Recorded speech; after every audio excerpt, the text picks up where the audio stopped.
recuerdo que hace unas semanas, creo, ¿no?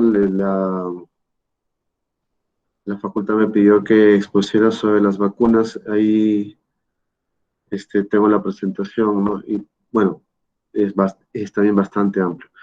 Hablaremos primero sobre COVID, luego sobre infecciones de partes blandas y luego diarreas hoy día. Vamos a tratar de terminar todo eso en este lapso de tiempo. Entre cada tema vamos a hacer un pequeño corte de preguntas, ¿no? Lógicamente la parte del COVID es un poquito más amplia para poder cubrirlo. ¿Ya? Entonces voy a compartir la pantalla.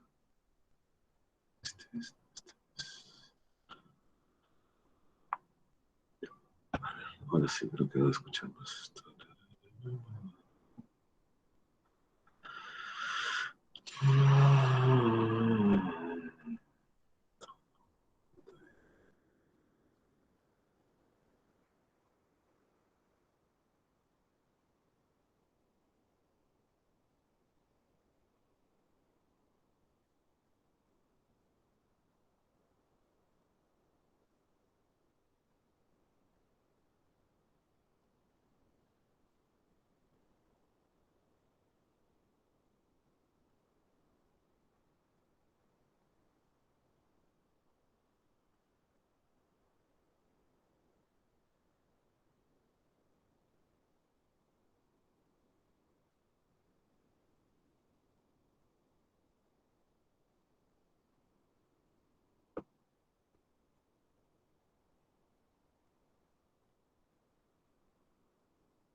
¿Logran ver mi pantalla en la presentación?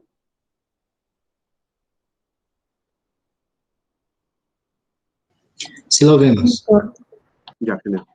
Pensé que no se veía. Voy a tratar de hacerlo lo más rápido, porque, mejor dicho, más resumido. El tema es bastante amplio. Luego, sobre el punto de las vacunas, podemos hablar un poco de lo que he presentado. Es verdad que bastante también. De seguro ustedes logran ver la pantalla, ¿no?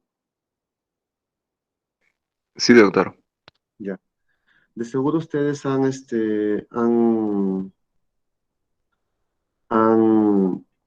escuchado el comentario de que la producción científica en este lapso de tiempo es bastante amplia, ¿no? Se ha hecho bastante investigación sobre el tema. Por lo tanto, la cantidad de información entre buena y mala también es bastante, ¿no? Pero el nivel de producción y sobre todo la rapidez para la generación de medicamentos, pero de vacunas, ha sido brutal, ¿no? Entonces eso después lo vamos a conversar. Pero vamos a tratar de cubrir lo más básico y de ahí ir a lo complejo que es tratamiento y lo otro más complejo que es la vacuna, ¿no? Entonces, ya. Epidemiología. Para esto, yo generalmente siempre utilizo mis laminitas de un mapa que es del Hopkins. Ahora que seguro algunos de ustedes, por curiosidad, imagino yo, alguna vez, ¿no? El problema es que esta máquina, acá es un problema esta máquina. Ya. ¿Logran ver esta página? Sí se logra ver. Ya, ok. Esta es una página del Johns Hopkins. Es una de las facultades de medicina más, digamos, espectaculares que hay acá en el mundo. Y este grupo no ha tenido la mejor idea de compilar la información de varias de varios países, por medio de que en red la información de los ministerios, reportes oficiales, están disponibles.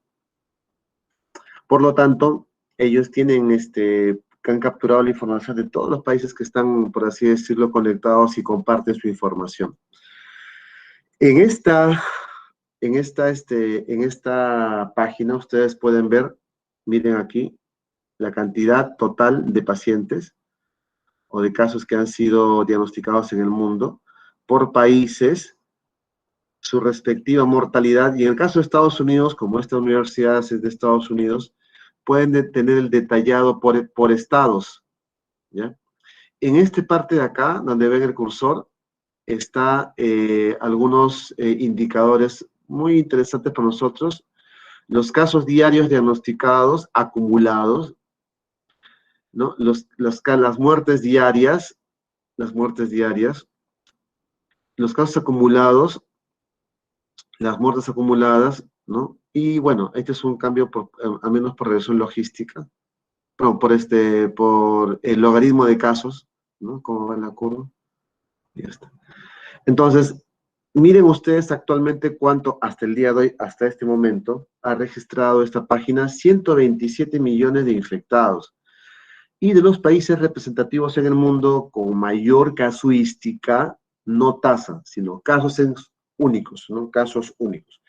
Si vemos tasas, las cosas cambian, ¿no? Pero bueno, 30 millones en Estados Unidos, 12 millones en Brasil, 12 millones y un poquito menos que Brasil en la India, y así va apareciendo. Nosotros en su momento más álgido de la pandemia estuvimos en el puesto 9, sobrepasamos a España, todo, ¿no? En la primera ola. Luego nosotros ahorita estamos más abajo, y estamos acá. Este es Perú. Miren ustedes a Perú, ¿no? 1.533.000. Le hacemos clic a Perú y podemos ver acá cómo se marca el mapita en Perú. ¿Logran ver esto, no, chicos? Sí, doctor, se puede observar. Ya, ok, gracias. Entonces, Perú está acá, hacemos clic en Perú, y lo que podemos ver en Perú es, miren, la cantidad de muertos que tenemos en este momento. 51.635 registrados como muertes COVID, o sea que en el certificado de función aparezca, falleció por COVID. El gran problema de este registro, como ustedes habrán visto, es el desbalance que existe entre los excesos de muerte. ¿Y cómo se hace eso? Muy sencillo. Se hace un registro de el comparativo entre las muertes totales que el SINADEF, que es el Registro Nacional de Defunciones del Ministerio de Salud, reporta, con muerte de casos COVID como tal, que están registrados como COVID. Lo que ha sucedido es que en comparativo al año anterior, la cantidad de muertes totales es exageradamente superior a las muertes que ocurrieron el año pasado. Si comparas marzo con marzo del 2021 con 2020 o 2019 con 2020. ¿Sí? Entonces hay un buen gap. Por ese motivo es que muchos retractores del gobierno y muchos, personas que se dedican a hacer análisis estadístico, cuestionan que realmente este 50.000 sea real. Mucha gente está pensando de que esto es 100.000, o sea, que realmente tenemos 100.000 fallecidos, ¿no? De hecho, ustedes dirán que es bastante alejado de lo que tiene Estados Unidos, que es 2 millones, ¿no? Y proporcionalmente es cierto, pero el punto es cuando nos comparamos como tasa, realmente es mayor, ¿no? ¿Cómo como tasa? Comparando nuestro cantidad total de fallecidos en función de la población, es decir, sacar una razón entre el número total de fallecidos sobre la población global, ¿no? Una tasa, una razón, un cociente. Entonces, viéndolo así, es real que es bastante alto. Por eso llegamos en su momento a ser el país con mayor tasa de mortalidad en el mundo. Luego ya nos pasó Bélgica en su momento, ¿no? Pero somos uno de los países con mayor tasa de mortalidad en el mundo.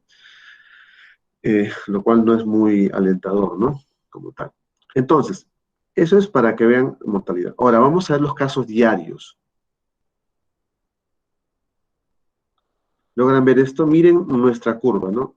Acá abajo, cuando comenzó en marzo, abril, mayo, y cómo fue estableciéndose. Y luego miren ustedes, lo peor de la pandemia fue en el mes de agosto, ¿no? Eso fue terrible, ¿no? Yo hacía turnos en el hospital en esas fechas, en agosto, en junio, y era pero terrible. La gente venía a morirse nomás, a veces, venía muy mal. Y luego cayó, y no sé si esto es correcto o no, pero en diciembre, octubre, no, en noviembre, octubre, noviembre, diciembre, como cayeron los casos, el mercado o toda la economía se intentó reactivar, incluso el plan reactiva, ¿no? De que el gobierno dio financiación económica a empresas, comenzó a funcionar para las empresas comenzaron a hacer plata, ¿no? Y nuevamente en diciembre, después de fiestas, subió y ya está, ¿no? Aparentemente bajó en febrero, eso fue lo que dijo el gobierno, de que hay una caída y nos cambiaron a Lima recientemente, ¿no? Del área de extrema riesgo a alto riesgo. Y mira, otra vez estamos arriba. Lo que están presumiendo los expertos en estadística y todas estas cosas es que el desborde de la casuística va a ser mayor. Y es verdad, porque miren, si comparamos esta curvita con esta curvita que fue lo peor que hemos tenido, lamentablemente sí es mayor. Y lo que se está viendo ahora en los hospitales es que hay más casos. A diferencia de la primera ola, ya estamos reconsaturados, no se puede más. Y el personal está cansado. Yo personalmente también como trabajo en área de COVID y veo COVID, yo estoy bastante cansado porque no... Cansado en el sentido no tanto de físico, sino emocionalmente y mentalmente, ¿no? Porque llegas a un punto que con tanta ciencia que se ha hecho este año, no hay muchas opciones terapéuticas. Después vamos a hablar sobre el tratamiento, para que vean que al final todo lo que se ha intentado, ¿verdad? No sirve, ¿no? Y sirve lo más básico, es que si te falta el oxígeno, le des oxígeno. Y si el pulmón está desinflamado, trata de desinflamar. Hasta el momento no hay antivirales. Entonces miren cómo se ha ido comportando. Ahora vamos a ver, ahora mortalidad. ¿Qué es lo que más nos interesa, no? Ya. En caso de mortalidad, ustedes se ven, miren cómo era un poco uno planito, ¿no? En algún momento hemos llegado a 300, 400, ¿ya? Acá. Este punto de acá es cuando surgen los escándalos por parte del ministerio de que no se reporta nada, ¿no? Y el MINSA da un total de que han fallecido 3.800 haciendo uso de SINADEF. Esto, mire, para que vean la diferencia entre los fallecidos reportados como tal y los fallecidos reportados por SINADEF. Acá el ministerio cometió el error de decir que todos los fallecidos eran por COVID, no es verdad. Acá también, ¿no? Después tuvieron que tratar de sincerar. Y bien difícil sincerar, ¿por qué? Porque mucha gente fallece en casa. Y algunos colegas, algunos médicos, que no tienen buena noción no tienen buena noción de la epidemiología y no tienen qué tan importante es saber nuestra realidad, registran al paciente fallecido por COVID como paro cardiorrespiratorio. Y es un problema. Cobran por eso y es un problema. Pero después se normalizó todo. Pero vean este pequeño domito. Si yo pongo acá, por ejemplo, de 221, acá me dice 225, en el punto más crítico, 400. Ahora miremos acá a partir de 2021, enero, ¿no? 499, 448, 407 y 357, y el día de ayer han reportado supuestamente fallecidos 166. ¿Ya? Yo creo que esta es la realidad, ¿no? O sea, se están falleciendo un promedio de 500 personas por día en el peor de los casos, bueno, 400 personas por día en el peor de los casos. Es como decían en la televisión, una buena analogía, es como que se cayera cada día un avión, ¿no? O sea, cada día se cae un avión, ¿no? Fallece esa cantidad de peruanos, ¿no? De supuestamente los que están registrados. Ok, ya viendo un poquito nuestra realidad, ¿no? Quiero que vean también un poquito las curvas de otros países. Es bien interesante ver, por ejemplo, Brasil. Ya han visto nuestra curva, ¿no? No sé, no, para que la recuerden, ¿no? Es la curva peruana. Damos esto y acá corremos. Miren la curva de Perú. Acá, acá, acá, acá, ¿no? Pareciera que hubiera hecho realmente dos olas. Esta ola fue muy grande, que es esta, que dice que es la ola más prolongada, una o de las olas más prolongadas, y esta es una segunda ola. ¿Ya? Pero vean Estados Unidos.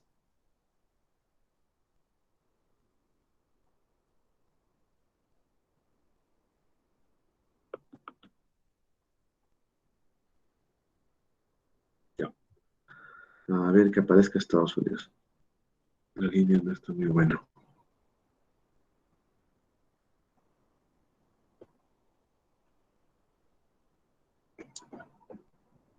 Ya. Ay,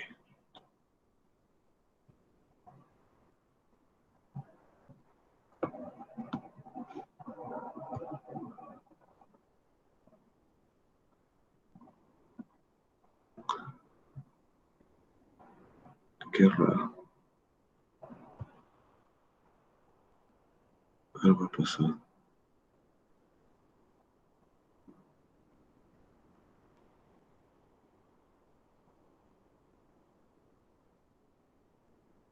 Ahora sí.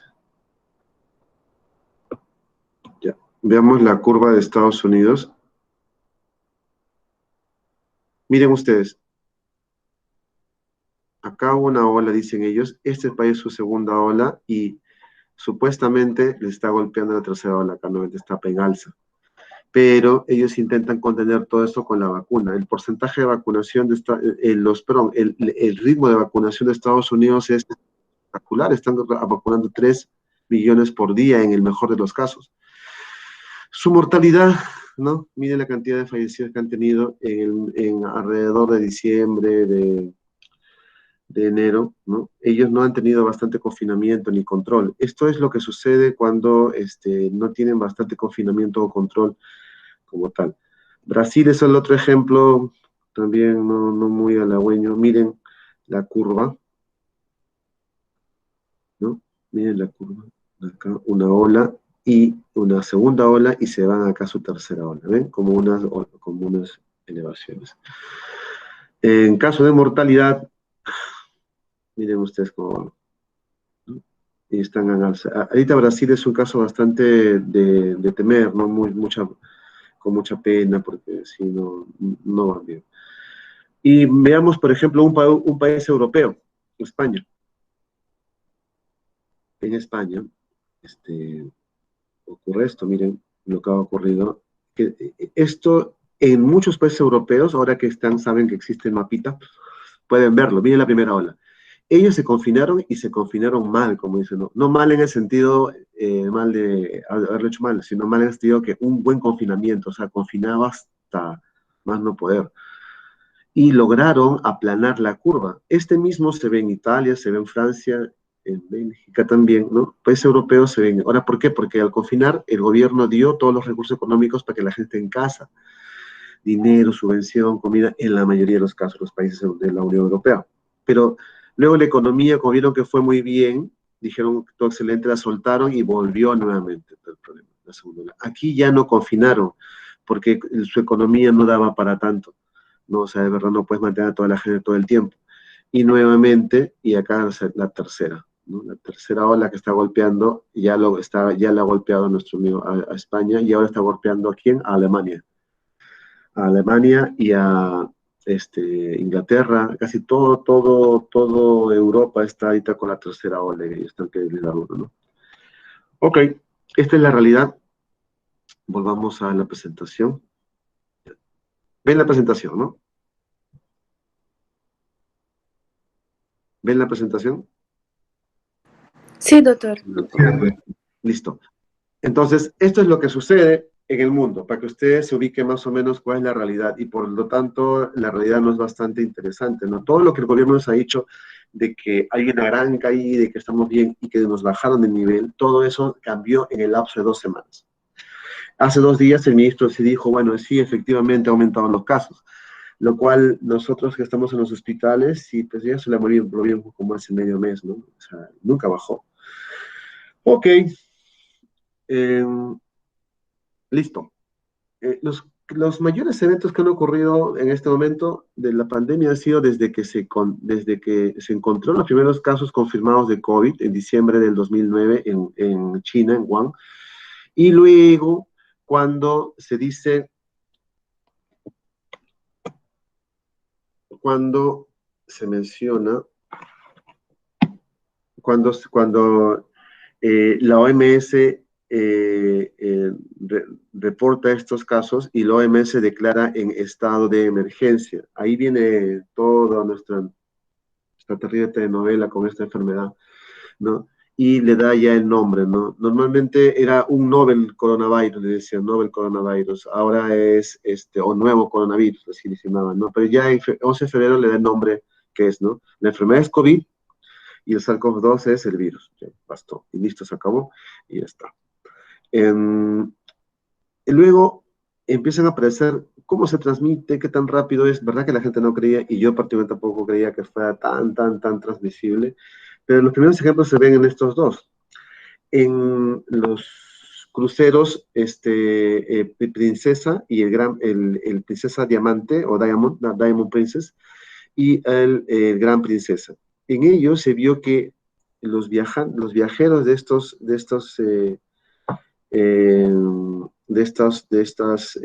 cruceros se contagiaron rápidamente, y curiosamente se cumplió el porcentaje famoso del 80-15-5, 80% asintomáticos, 15% con signos de severidad para hospitalizar, 5% muy severos y críticos que pueden ir a cuidados intensivos. Eso se ha repetido siempre, eso no ha variado, ¿no? La gente se aloca porque dice, tengo código, esto es muy malo, bla, bla, bla, bla, bla. Realmente, un 80% van a ser un cuadro leve o asintomático, tranquilo en casa, como una faringitis. Un 15% sí va a ser un cuadro severo, ¿no? Para hospitalizar, oxígeno. Y menos de un 5% va a ser un cuadro tan severo que va a requerir cuidados intensivos. ¿Cuál es el problema? El problema es que no te contagia poquitos, te contagia miles y rápidamente. El famoso R0, que es el índice de contagiosidad, ¿no? Es el índice por lo cual se mide cuánto se transmite. En esta enfermedad llega a ser 2.5 o 3.5. Es muy alto, es decir, por cada persona se puede contagiar 2.5 a 3.5 personas. En tu casa hay uno, se puede contagiar otro, y de ahí esa persona contagia a otro. Imagínense toda esa cadena de contagio que se puede originar. No llega a niveles como, por ejemplo, enfermedades o infecciones como sarampión, que sí es casi más, tiene un R0 de 5, pero ya de por sí 2.5 es bastante alto. Entonces, y de la forma en que se ha transmitido por la globalización es peor. Eso ha provocado pues, todo lo que estamos viendo, ¿no? La transmisión de este virus es muy alta. Y para que entiendan, yo siempre lo pongo como si fuera una analogía. Cuando uno habla de VIH y de SIDA, el VIH es el agente y el SIDA es la forma o es la enfermedad. Muchas personas tienen virus de VIH y no hacen SIDA, es decir, no hacen las manifestaciones de la enfermedad. Lo mismo pasa acá. Uno tiene SARS-CoV-2 de infección, puede ser asintomático, un portador, entre comillas, y puede hacer formas leves o asintomáticas. Pero el que hace forma leve, moderada o severa, lo que fuere, hace COVID. Esa es la idea. El COVID no es el agente, el COVID es la enfermedad. El SARS-CoV-2 es el agente infeccioso. Existen una infinidad de virus de COVID, ¿está? ¿No? Estos de acá son estacionales, siempre han circulado. Nosotros tenemos un panel de que habían dicho ustedes, de PCR múltiple llamado FIL-Array. El FIL-Array tiene virus dentro de su panel. Son cerca de 20 patógenos y un promedio de 10 a 14 creo que son netamente virus. Y siempre pensamos estos coronavirus, el FIL-Array antiguo, no tiene COVID dentro de su panel. Estos de acá son los nuevos coronavirus, entre comillas. Este es el SARS, que es el similar o parecido al SARS-CoV-2 de ahora, SARS-CoV-1 si quieren llamarlo. Este es el MERS, ¿no? Y este es nuestro SARS-CoV-2 actual, 2002, 2019, 2012 por 2019. Este tiene un porcentaje de mortalidad del %, este tiene un porcentaje de mortalidad del 30%. Y el porcentaje de mortalidad está bordeando del 1 al 3%. Ustedes dirán, pero doctor, no se muere mucho. Es verdad, pero estos dos que están arriba, que son casi letales, se transmite no con tanta rapidez y con tanta avidez como este. Este se transmite más. Entonces, al transmitirse más, tu 15 y tu 5% va a ser mayor, va a ser superior. Y es lo que está pasando ahora. Al ser mayor, ya no es tanto el problema netamente de la gente, sino es el problema del agente infeccioso, sino es el problema de la sociedad y de los sistemas de salud. Este es son coronavirus zoonóticos transmitidos de animales para humanos. Sobre todo cuando tenemos pandemias sucede eso, que pasa de animales para humanos. ¿No? Estos son los que normalmente se infectan a la gente, y los que tenemos como problemas son estos de acá, y sobre todo el SARS-CoV-2, ¿no? Se le ha dado como un punto inicial los casos de Wuhan, que supuestamente fueron a comer a un mercado donde se come comida de mariscos y animales exóticos, ¿no? Es bien conocido que en China se come animales como perritos, ¿no? Roedores, ¿no? Y en este caso un pangolín, que es una especie de un animalito raro ahí, más una serpiente, fue supuestamente el problema de todo esto acá, ¿no? De esas cosas. Lo que se plantea es de que si estas mutaciones, estos cambios de comportamiento de los animales, de los virus en animales pasan a humanos, si ya pasó a nivel del 2002, 2012, el 2009, se presume que podría ocurrir con otro coronavirus u otro agente infeccioso, una nueva pandemia. Lo que uno tiene que entender realmente es que las pandemias nunca nos han dejado. Ustedes han sido muy jóvenes o no han nacido. El año 91 tuvimos cólera. El año 2009 hemos tenido influenza, el H1N1. Y aquí estamos teniendo nuestro COVID. Estos son pandemias. Estos de acá son brotes. ¿Ya? Perdón, este sí es pandemia, perdón. Este sí es pandemia. Estos son brotes. Ahora también tenemos brotes de ébola. Hay mucha discusión si es brote o es todavía pandemia. No se menciona como pandemia. Una pandemia que hemos vivido toda la vida y que todavía seguimos viviendo es la pandemia del VIH, por ejemplo. Nunca dejamos de tener pandemias. Ya, eso quiero que entiendan ustedes. Nunca vamos a tener pandemias. Siempre hay. Pero de hecho, es cuán fuerte golpea tu sistema de salud, ese es el problema. Y esto nos ha golpeado bastante. El SARS-CoV-2, ¿no? Se transmite humano por medio de las gotas pequeñas, el aerosol, gotas grandes, las gotas comunes, ¿no? Contacto directo y superficies contaminadas. Esto es lo más clásico. Ahora, lo que se sabe ahora, ¿cuál es el mecanismo más importante de transmisión de este virus respiratorio? Es este de acá. Si este virus se puede realizar como cualquier otro, sí, pero si tú estás con las condiciones adecuadas, un lugar cerrado, donde la gente tosa, hable y no haya ventilación, es posible que existan aerosoles, y si tú no estás con tu máscara en tu oficina, con tu compañero de trabajo, podrías obtener el COVID de esa persona, o el SARS-CoV-2 de esa persona, perdón. Y lo otro son las gotas gruesas, que eso sí es el mecanismo de transmisión más clásico que se le atañe a los virus respiratorios, toser, y las gotas grandes que van a viajar 2 a 3 metros y luego caen. Pero el aerosol no viaja 2 a 3 metros, se suspende y puede ir 4 o 5 metros más allá. Ahí está el problema. Por eso que es importante que si vamos a trabajar en áreas COVID, o ver pacientes COVID, usemos, y vamos a estar cercanos a ellos, usemos obligatoriamente filtros o máscara de filtros N95. Eso es importante. Si uno no va a estar en la calle, ¿verdad? Y no está en lugares con muchas personas, ¿no? En lugares no muy concurridos, una mascarilla quirúrgica. No, las mascarillas de tela no son tan eficaces, ¿ya? Las mascarillas quirúrgicas son más útiles, o las mascarillas con filtros, ¿no? Esas mascarillas tienen una ventaja.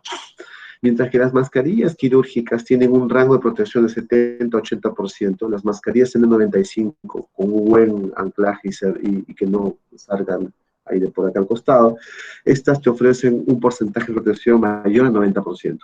¿Ya? Una alternativa son las FFP2, ¿no? Que son del 92%, y hay unas que se llama FFP3, que son cerca del 98%, ¿no? Pero nosotros basta que tengamos un equivalente FFP2 para los europeos o una N95, esto es suficiente. ¿Ya?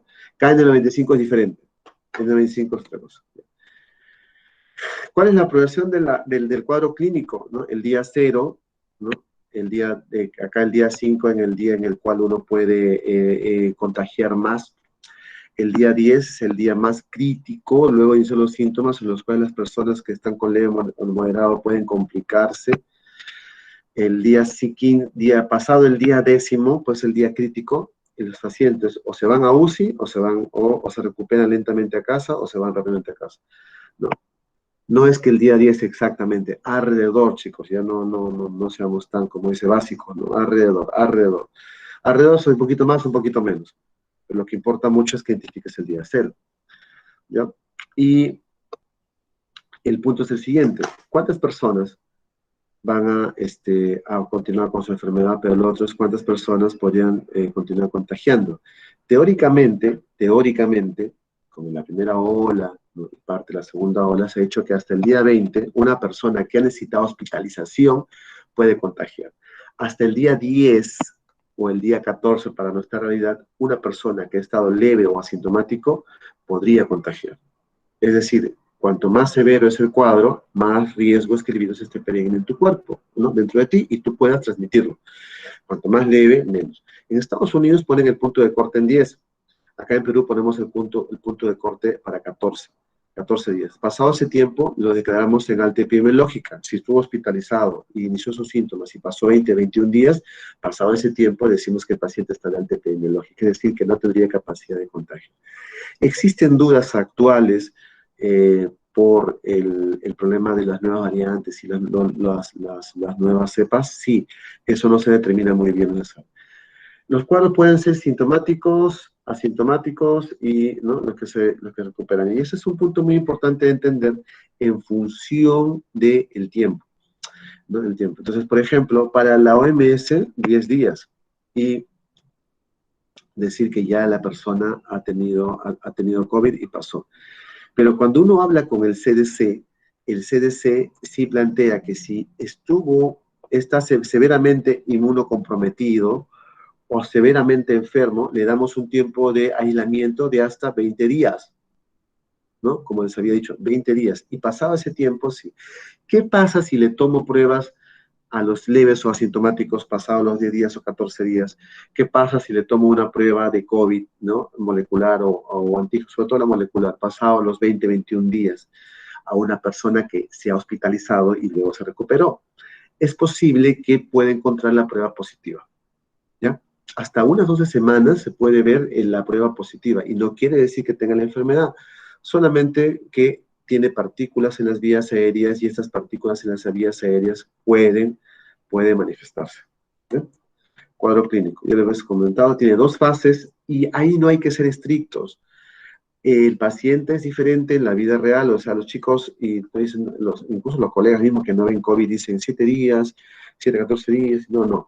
Una persona puede hacer el cuadro leve, por 3, 4 días se acabó y se le fue la enfermedad, así como también puede su cuadro leve durar 7 días. Eso depende, y por eso es importante en una enfermedad que no conoces, cuando uno tiene un paciente que no tiene diagnóstico, hacerle seguimiento suena peyorativo, ¿no? Más seguido, ¿no? Más milimetrado. Entonces, en la primera etapa es la etapa de infección temprana, es la etapa viral, en la cual hay mayor carga viral y, por lo tanto, mayor síntomas constitutivos como tal, ¿no? Y por ahí no hay ningún problema. Pero en la etapa pulmonar, ahí viene el problema. En la etapa pulmonar puede haber disminución de la respiración, puede haber hipoxia, ¿no? Ahí hay síntomas de que el pulmón está inflamado. Sobre todo, dificultad para respirar y disminución de la saturación de oxígeno, disminución de la presión arterial de oxígeno, caída del PAFI, como eso es lo que todo lo busca mucho, ¿no? Y ya comienzas a ver problemas en tu tomografía de tórax, placa de tórax, transaminasemia, síntomas de sepsis viral, ¿no? Porque esto ocasiona una sepsis viral. Las sepsis no solamente son de ¿cómo se llama esto? No solamente son de bacterias, también hay sepsis virales. Entonces, Y la etapa de hiperinflamación es cuando ya pasado el día 10 en promedio, ahí ya los pacientes se empiezan a complicar, requieren más nivel de oxígeno, hacen un cuadro de SIRS, se chocan, ARS, o sea, síndrome de respuesta inflamatoria, síndrome de distrés respiratorio de adulto, el ARS, ¿no? A falla cardíaca y todo el paciente, y así no pasa nada, se muere. Si uno no hace nada realmente, ¿un paciente puede llegar a eso? Sí. ¿Un 1 o 3% va a llegar a esto? Sí, inevitablemente. Cada paciente tiene una respuesta inflamatoria diferente. Si uno no hace nada, ¿puede tranquilamente quedarse en la fase 2 y estar con oxígeno en su casa? Sí. Es posible que un buen porcentaje solo requiera oxígeno y se va a su casa. Si uno no hace nada, ¿es posible que se enferme y solo 3 días y se va a su casa? Sí. A mí me dio 3 días y no pasó nada. ¿Quién es sí, quién no? No lo sé. No lo sé, eso no lo puede determinar. Pero la estadística dice que el 80% puede ser forma asintomática, 15% una forma moderada que requiere oxígeno y soporte, y una forma de 1 o 3% que puede ir a UCI, ¿no? Ese es el problema. ¿Y cómo intervenimos en esos puntos? Ahí está aquí el asunto. Algunas personas quieren intervenir en esta etapa temprana, antivirales, se ha probado un montón de cosas y no han sido tan 100% eficaces. Ni el mismo Remdesivir es que sea tan eficaz. La ivermectina realmente no funcionó y la hidroxicloroquina ni hablar. Yo he usado hidroxicloroquina en mayo con los pacientes, y en mayo, abril, sí, cuando hicimos el protocolo, pero después dejamos de usarla, ya no se usó. Y nosotros como grupo de Good Hope y también en Cayetano no usamos ivermectina, ¿no? Hay algunos que sí, no usamos ivermectina. Yo no he usado ivermectina en ningún paciente. Y bueno, porque la lógica después no decir por qué motivo.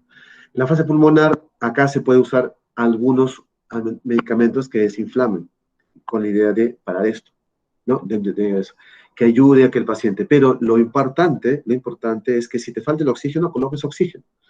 Eso es lo más trascendental. No debería de faltar oxígeno.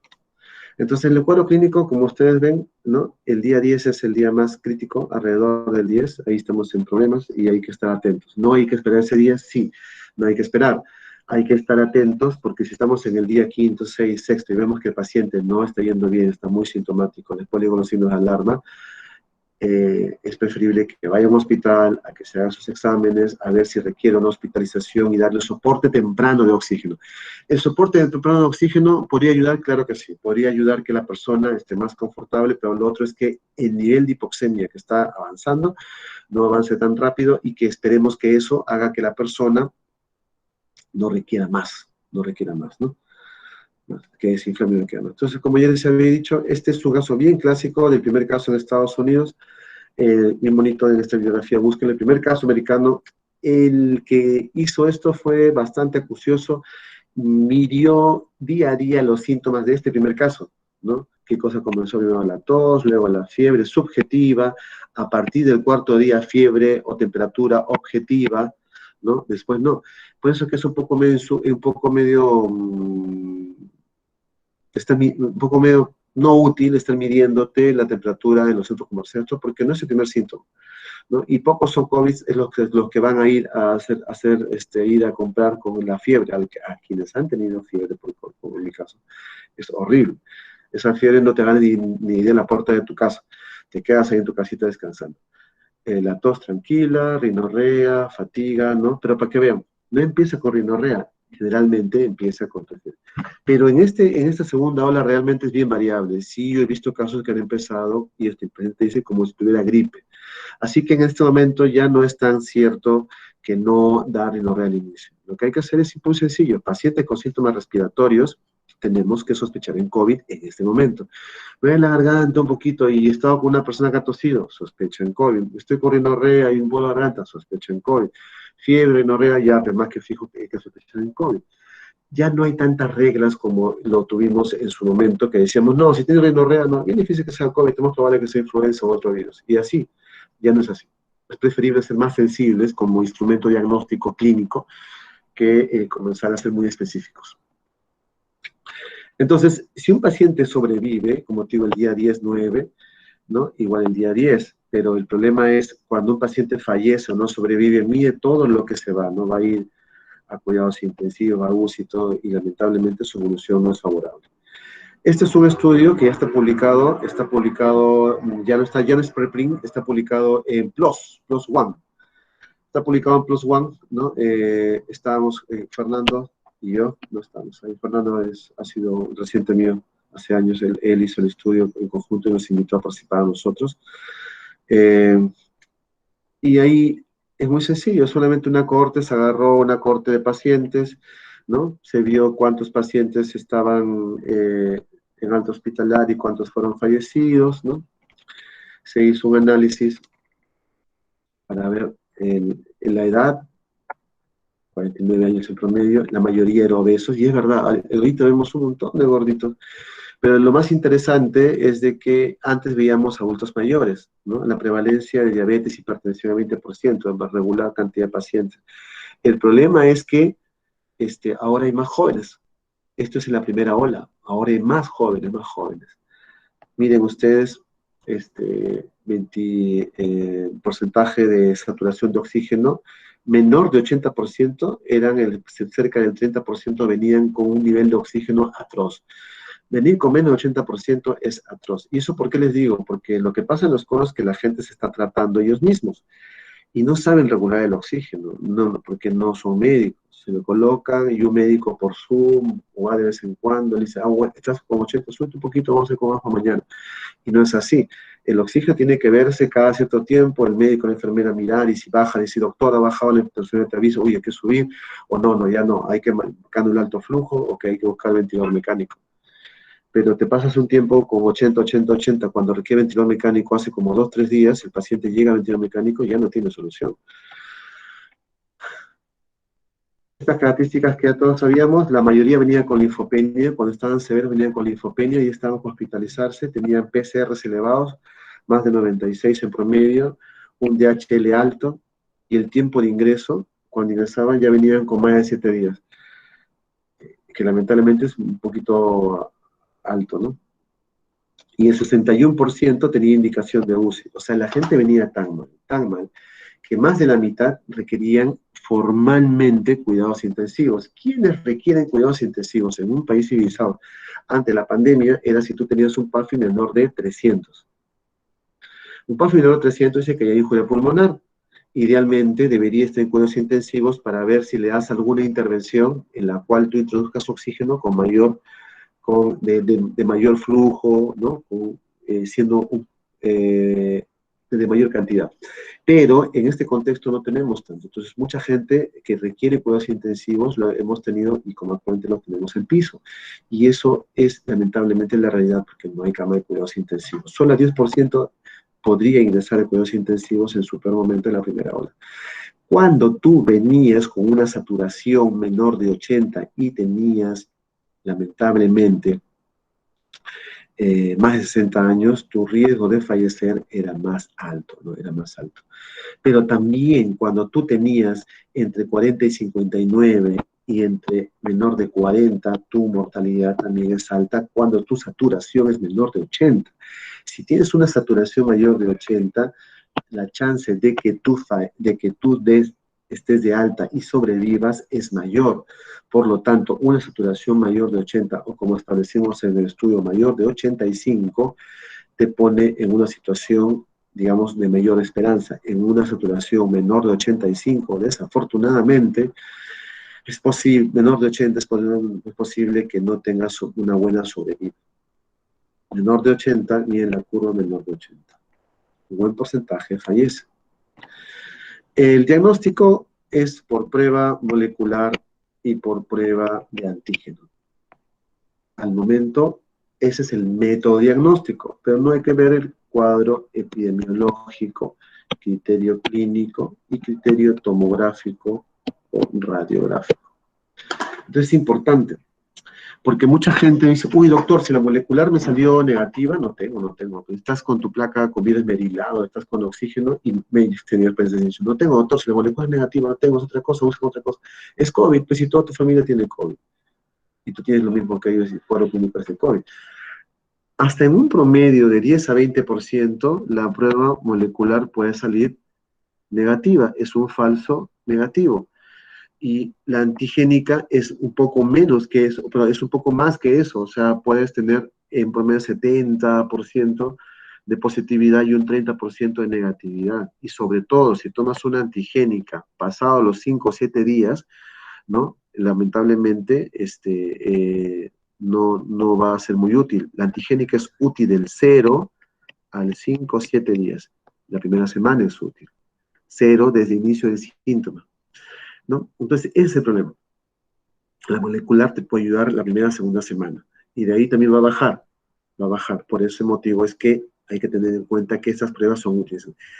Pero puede salir todo negativo, pero el cuadro epidemiológico, contactos cercanos, en la casa se contagiaron 2 o 3 personas, todos están hospitalizados, claro que sí. El cuadro clínico es un cuadro clásico de COVID, con diarrea, quizás con tos, con faringitis, entonces sales a la calle, todo, entonces bueno, ya. Y la tomografía y la radiografía te dan patrón de virus merilado, todo eso, ya, pues entonces es COVID. Entonces, no solamente hay que pensar que son las pruebas de laboratorio lo que va a mandar, sino también las pruebas, el criterio clínico, epidemiológico y tomográfico. Todo ayuda, todo ayuda. A veces es mucho mejor la tomografía que una prueba molecular, sí, pero hay que hacer unidad. No es que se pida tomografía por pedir, todo se hace en orden y criterio. El problema ha sido para nosotros en Perú haber confiado en las pruebas rápidas, que te miden anticuerpos. Esas pruebas rápidas son pruebas por inmunocromatografía, pones una gotita en una placa y ya está. No son útiles para uso clínico. Generalmente fueron generadas para uso epidemiológico, para hacer muestreo epidemiológico. Ahí fue la utilidad, entre comillas. No se debió usar nunca. Y lamentablemente fue un error que el país haya movido todas sus herramientas diagnósticas con pruebas rápidas. ¿Cuántos colegas han infectado? ¿Cuánta gente se ha infectado en su casa diciendo que soy negativo cuando realmente negativo? La sensibilidad de estas pruebas bordeaban el 50-60%, o sea, no pescaban buena cantidad de pacientes. Es decir, un promedio de la mitad, de 40 a 50% salían falsos negativos, perdón. Las pruebas rápidas o las pruebas de anticuerpos son útiles las que son por ELISA y las que son por CLIA, ¿no? Que son pruebas de sangre y te contabilizan los anticuerpos y generalmente son útiles pasadas la segunda semana. Se usan para decir, he tenido, tuve, no te sirve para decir está agudo. Si te saliera un IgM positivo más síntomas, claro, ahí sí. Está bien, ¿no? IgM positivo más síntomas podría ser, claro, estás con COVID activo, pero no es tan sensible. Por ese motivo es que ya no se usa. No se usa pruebas rápidas, ahora ya no. Eso fue un error, ¿no? Acá en Good Hope nosotros no usamos pruebas rápidas, usamos pruebas de antígeno. El manejo va en función del tratamiento, va en función de que tú identificas al paciente con lo que ya hemos mencionado y clínico, radiográfico, lo que fuere, sospecha, y ves cómo lo vas a manejar. Opciones terapéuticas, tenemos muchas opciones terapéuticas para poder ver, pero en la actualidad muchas han sido para poder evaluar, conversar, todo eso, pero ya no, o sea, no se han visto que no hay mayor eficacia, ¿no? Inhibidores de proteasa como medicamentos antivirales para VIH, algunos inhibidores de polimerasas como el fapiravir, que se usaba supuestamente en Rusia, el remdesivir, que es el único antiviral que se aprueba por la FDA, y algunos otros más que están siendo vistos. Los anticuerpos neutralizantes, ¿no? También anticuerpos como el Lilly de la fábrica Eli Lilly y Regeneron, que es lo que usó supuestamente Donald Trump, se utiliza en Estados Unidos, pero con autorización de emergencia. El plasma también se utiliza como autorización de emergencia y se utiliza remdesivir y aprobado ya. Ese sí está aprobado por FDA, es aprobado. Tocilizumab también como autorización de emergencia, entre comillas, lo recomienda la Sociedad Americana y el NHS de Reino Unido. Para tratamientos, sí, pero no es que sea la panacea. Ya. En los mecanismos de acción, todo esto. Los antivirales, todo eso, tiene que ser vistos desde este punto de vista acá, ¿no? Que son terapias coadyuvantes. Lopinavir, remdesivir, ¿no? Pero en el contexto de ensayos clínicos, no se dice para usarlo de forma libre.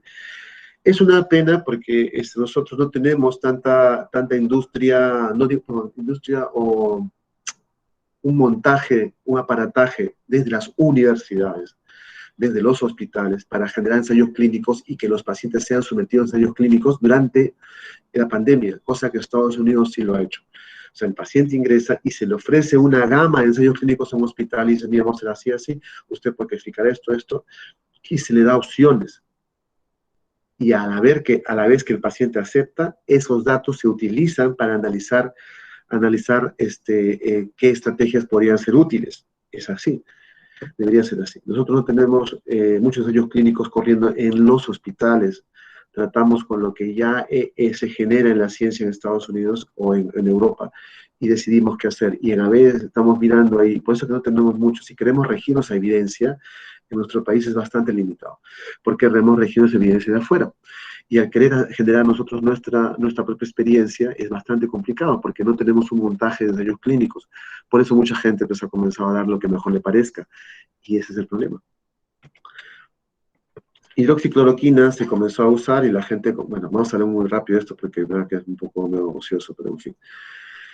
¿Por qué pasó hidroxicloroquina? Porque dijeron, bueno, mira, he visto que seis pacientes, para que vean que la desesperación de todos, 6 pacientes, he visto que cuando usaba hidroxicloroquina, la carga viral en vía aérea cayó a diferencia de que cuando no usaba. Y más aún, si usaba hidroxicloroquina con acitromicina, la carga viral llegaba a 0 al 5º día, mientras que en aquellos que no usaba era notoria la diferencia, incluso cuando usaba solamente hidroxicloroquina. En función de esto tan incipiente, tan primarioso y tan inicial, es que todo el mundo utilizó hidroxicloroquina. Incluso Estados Unidos tenía la aprobación para hidroxicloroquina, pero después se dio cuenta que en hospitalizados, o sea, bastante evidencia que no servía, que no había separación de las curvas, como ustedes ven acá. No servía, no había mayor impacto. Cuando también se quiso ver hidroxicloroquina para leves y moderados en la comunidad, no solo hospitalizados en la comunidad, tampoco se vio que no había mayor conversión. A los 28 días no había mayor problema, no había mayor diferencia. Entonces no sirvió. También se hizo este estudio, ¿no? Este estudio fue un problema, porque después de esto es que mucha gente comenzó a decir, bueno, mira, hay bastante riesgo de usar hidroxicloroquina, porque hemos encontrado en una base de datos grande que este medicamento da tales cuales problemas. Y dijeron, no se debe usar, bla, bla, bla, ¿no? Y entonces mucha gente sacó la hidroxicloroquina. Pero lo que se vio interesante es que esa base de datos era falsa. Esa datos era falsa y todas aquellas intenciones de querer dar hidroxicloroquina se cayeron, ¿no? O sea, al ser la base de datos falsa, la gente dijo, bueno, ya, hidroxicloroquina sí puede servir, lo reiniciaron. Luego dijeron, no, New England encontró que este autor, Menra, había usado base de datos falsa y que todos los registros sobre riesgo cardiovascular y sobre efectos adversos de hidroxicloroquina usando macrólidos, había un problema de usar base de datos falsas. Por lo tanto, esto es una cosa que yo no había visto mucho tiempo. Ambas revistas sacaron disculpas y sacaron el artículo de las revistas. Sacaron los artículos de las revistas. Y por lo tanto volvieron nuevamente a prescribirlo. Pero bueno, al final, lo que ya zanjó todo el problema es esto. El Recovery sacó diciendo que no hay beneficio clínico de usar hidroxicloroquina. Este estudio es el que ya definitivamente le pone la cruz a hidroxicloroquina y hidroxicloroquina desaparece en 2 indicaciones. El 17 de junio, la OMS anunció que la hidroxicloroquina será detenido, ¿no? Y ya no se utiliza. Hidroxicloroquina posexposición tampoco sirve. Acá en Lima mismo hubo ensayos, pero hidroxicloroquina posexposición. A mí me pidieron incluso para que les ayudara a hacer un ensayo de prevención para ivermectina. En buena hora que no lo hicimos, ¿no? Porque realmente no tenía lógica. Y ya después le explicar por qué. Y tuve que cuando yo no sé, yo pregunto, ¿no? Y ahí van a ver a quién pregunté, y me dijo, ¿sabes qué? No. Entonces,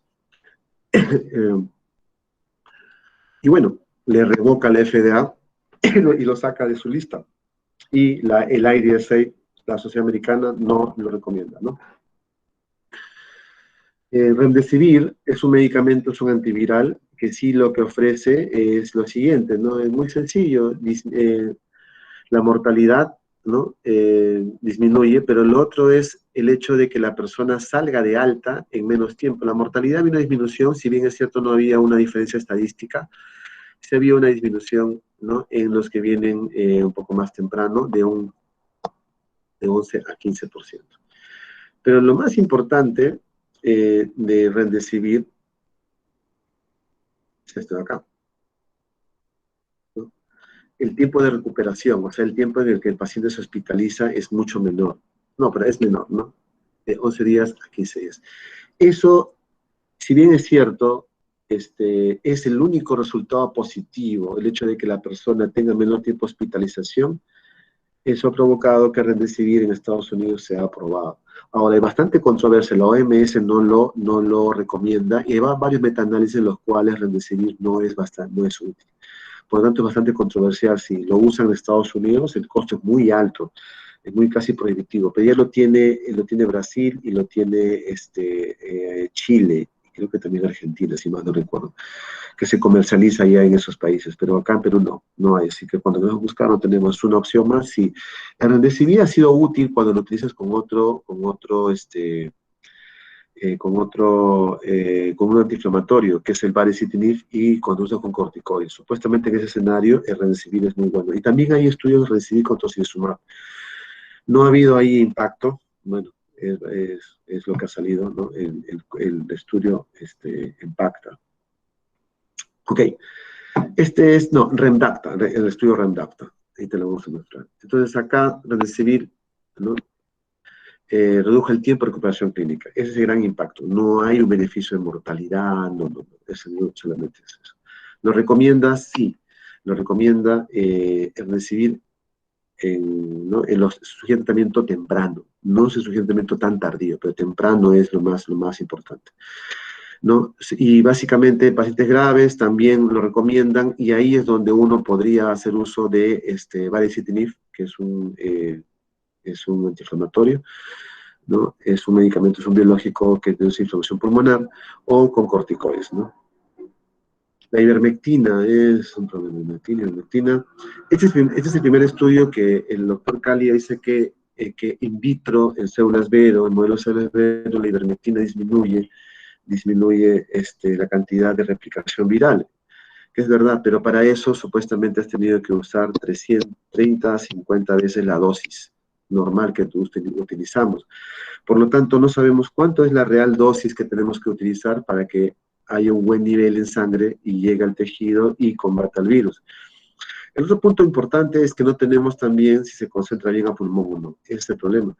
El doctor Shaukur, que es un venezolano que trabaja en España, tuvo esta iniciativa y comenzó a promover estudios de investigación acerca de ivermectina en fase 2, en el cual él encuentra que tampoco hay diferencia estadística, pero que aparentemente había disminuido, no estadísticamente, había disminuido la carga viral. A esta persona fue la que yo le pregunté, ¿qué tan relevante es hacer este ensayo de prevención con ivermectina en trabajadores de salud? Y él me dijo lo que yo les había dicho, ¿no? No hay dosis, no se sabe muy bien, la dinámica no se sabe muy bien, todo. Yo comencé a revisar sobre farmacocinética y farmacodinámica, y es verdad, no se concentra muy bien el pulmón cuando hace el viral. Entonces ahí estamos en problemas. No se sabe, y se elimina en 18 a 24 horas, ya no hay ivermectina en el cuerpo. Entonces la prevención, una dosis cada mes, no tiene sentido. Si se va a ir en un día o 2 días, se va a ir la ivermectina, que te va a prevenir, si no, no se mantiene en el cuerpo. Entonces había muchas cosas en un punto. Y lo otro es que la dosis para tratamiento tampoco no se puede saber, porque no sabes cuál es la dosis normal que deberías dar, cuánta dosis deberías dar para llegar al 30, 50 veces el nivel que controla el virus a nivel in vitro. Ese es el problema. Hay ensayo de ivermectina, y verdad, el único ensayo serio, todo que ha sido publicado en JAMA, en Colombia lo han hecho, es un randomizado, 330 pacientes en cada brazo y realmente no ha habido beneficio. Acá en Perú ha habido todo un grupo de gente que da ivermectina, incluso de médicos muy famosos, muy conocidos que lo promueven. Y hay un grupo en el cual no promovemos ivermectina, que es en mi caso, ¿no? Y no, no somos tan famosos. Entonces, pero no hemos promovido ivermectina. Recién el gobierno ha sacado que ya no usa ivermectina. En verdad que ha sido un gasto muy alto para el país invertir en ivermectina. Esos estudios que han ido apareciendo realmente no han sido bastante no interesantes, nada, y no, nadie lo menciona. Ni el IDSA, ni la EMA, la FDA menos, y la DHHS, que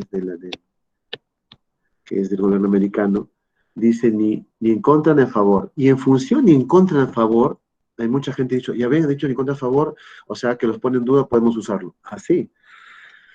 Bueno, en fin, inmunomoduladores, nosotros hemos usado casos de corticoides, ¿no? Entonces, en unos blogs del New England hemos publicado, y acá también, y todo más. Tormenta de citoquinas, ¿no? Se usa una tormenta de citoquinas, que es la famosa, que no es tan tormentita, como dice, parece un chubasco nada más, pero sí había inflamación. Y en función de bloquear la tormenta, se dice que deberíamos de utilizar algún medicamento adicional para tratar de desinflamar, aparte de darle soporte oxigenatorio, que quizás es lo más importante ahora, ¿no?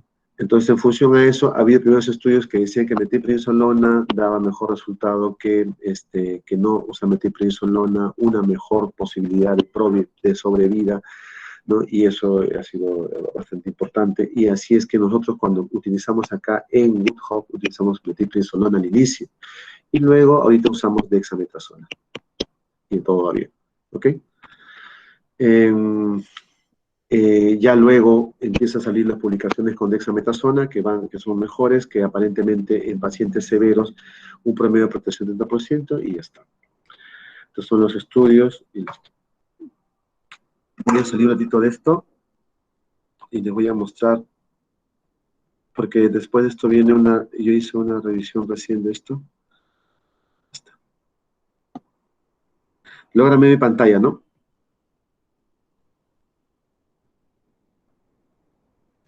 Sí, doctor. Sí, doctor. Entonces, ya, ok. Entonces, esto lo hice recién para el grupo, porque la otra es no información desactualizada, sino que ahora la he hecho más estructurada, dado que siempre tenemos que reunirnos y discutir con el grupo cómo vamos a los medicamentos, qué cosa ha cambiado, la evidencia, ¿no? Para tratar de atender mejor a los pacientes. Es que es así, no hay nada tan zanjado y que volver a revisar.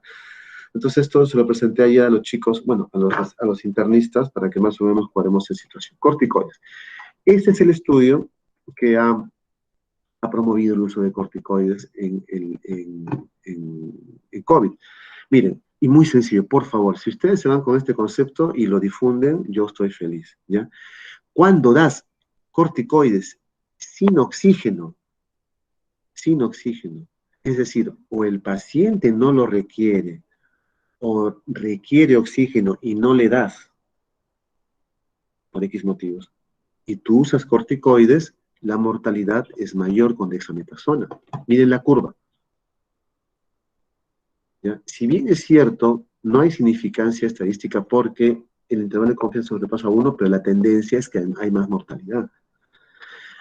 Pero cuando tú das corticoides y la persona requiere oxígeno, pero oxígeno solamente, digamos, canulita, mascarita o cánula de alto flujo, no intubación, o sea, pero requiere oxígeno, la mortalidad es menor en el caso de dexametasona. O sea, se mueren menos, sí ayuda.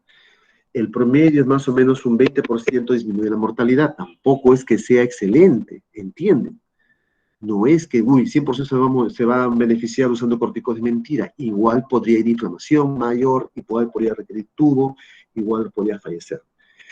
Cuando la persona requiere oxígeno en cuidados intensivos, intubación, el pulmón está mal, y das corticoides, la mortalidad también disminuye, mucho más que cuando solamente requieren no invasivos. Y aquí es un promedio de 30-34% de disminución de la mortalidad, o sea, sí ayuda. ¿Me entienden? en general sí ayuda y los intervalos de confianza son buenos, o sea, sí es verdad. Aquí es en duda, claro que sí, puede ser, pero es preferible no dar, porque porcentualmente la tendencia es a que la mortalidad sea mayor. En general, sí ayuda, pero si lo das con criterio, no hay que dar corticoides en la primera semana, no hay que dar corticoides si la persona no es satura menor de 94, de 95. Acá lo pone 92, pero realmente no hay que dar corticoides si el paciente no lo requiere. Entonces el beneficio es importante, sobre todo si está en ventilación, sobre todo si requiere oxígeno. Pero si no recibe oxígeno, es decir, si no requiere, no hay que dar. Es posible que es mejor darle las medidas básicas al paciente, ¿no? Vigilancia, asintomáticos y tal cosa. Entonces, la IDSA, la Sociedad Americana, sí lo recomienda en pacientes críticos, ¿no? Se tiene que dar corticoides, la dosis de 6 miligramos por 10 días o un equivalente de metilprednisolona de 32 y de prednisona de 40. Y entre pacientes severos, o sea que no requieren intubación, pero sí requieren oxígeno en las canulitas, mascaritas, todo eso, sí se tiene que dar también, ahí sí también. Y no se tiene que dar en no severo, ya lo dije yo, no se tiene que dar en no severo, no darlo, no y no. Eso es lo que tiene que quedar bien claro, no se tiene que dar ahí, ¿no?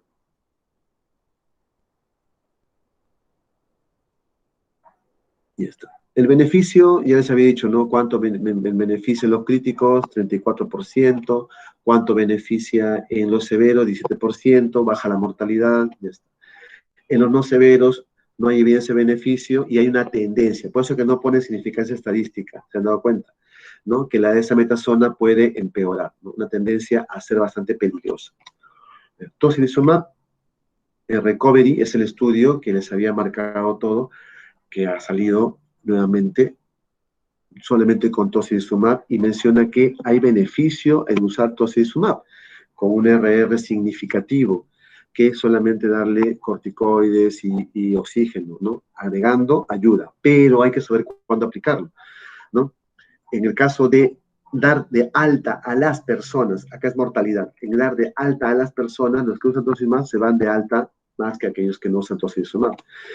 Y si ustedes ven, generalmente es tocilizumab más corticoides. Ese es el punto, tocilizumab más corticoides. Ahí es el impacto bastante. Si recibió, ayuda. Si no recibió, no ayuda, ¿ya? En general, sí ayuda, pero básicamente es el punto, que tiene que recibir corticoides. Y los estudios, en general, hay un montón de estudios, por eso que al final lo puse acá. En mis otras láminas estaban todos esos estudios, pero es que no tiene mucho sentido hacer todos esos estudios, ¿ya? Aquí sí.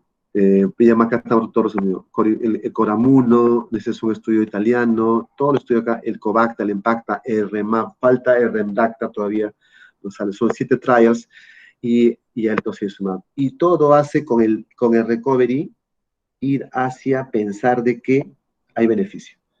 Había unos que sí, unos que no. Es un mecanismo bastante controversial. Yo lo que pienso es que hay que saber usarlo.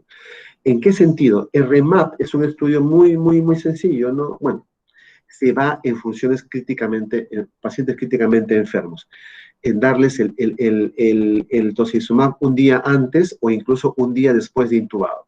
En esos pacientes ha demostrado que sí hay menos mortalidad, ¿no? Y acá, por ejemplo, vemos personas que están con menos días de soporte, ¿no? El tocilizumab, acá está, menos días de soporte que aquellos que no toman tocilizumab o no le colocan tocilizumab. Y cuando usamos sarilumab, es un poquito mejor que tocilizumab. Cuando tú comparas estos 6 inhibidores de interleuquina, estos 2 inhibidores de interleuquina 6, tocilizumab y sarilumab, ¿no? Ves que cuando das esos dos, hay mejor impacto que cuando no das estos inmunomoduladores y solamente oxígeno y el otro, ¿no? El REMAP ha encontrado eso, ¿no? Cuando tú usas tocilizumab o sarilumab, ¿no? Hay una disminución de la mortalidad. Aquí está, ¿ya? Hay menos hay más posibilidad de sobrevida cuando usa estos dos, pero estos dos de acá arriba, ¿no? En general, ¿no? La probabilidad de sobrevida va más en función de utilizar estos dos, ¿no? Acá están. Y la probabilidad de que salgas de alta es mayor en caso de usar estos dos. Y la probabilidad también, ¿no? Acá también, ¿no? Del hospital, ¿no? De alta del hospital y alta de UCI. Supuestamente es mejor. Hay un poco de temor. ¿Cuál es el temor con el tocilizumab y el sarilumab? Es son las sobreinfecciones bacterianas. Hay mucha gente que tiene miedo y es verdad, se pueden sobreinfectar, pero hay que saber cuándo dar. Aparentemente el mayor impacto de utilizar tocilizumab es en una persona que no esté progresando adecuadamente con el tratamiento estándar de oxígeno con corticoides, ¿no? U otro inmunomodulador, como una herramienta más, pero no es que sea la solución, es una herramienta más para poder intentar que el paciente tenga mejor desenlace, sea sin intubar o intubando. Pero si lo damos muy temprano, probablemente no sea tanto impacto, ¿no? El hecho de dar el medicamento. Entonces sí lo recomienda en aquellos pacientes que están severos o críticamente enfermos. Ahí es donde tocilizumab podría ayudar. Que requieren oxígeno, entonces, ¿no? Y que tengan unos factores inflamatorios muy elevados. ¿Qué cosa usamos nosotros? El PCR, proteína C reactiva. Ahí es donde uno va. Pero es una indicación bastante controversial, todavía falta bastante información. El punto de corte que ellos emplean es 75. El paciente que particularmente responde solamente corte, quien tiene alto valor, ¿no? De evitar posibles efectos adversos de sumab y que tiene un bajo nivel de reducción de mortalidad. Entonces ahí podría declinarse, ¿no? el usar tocilizumab.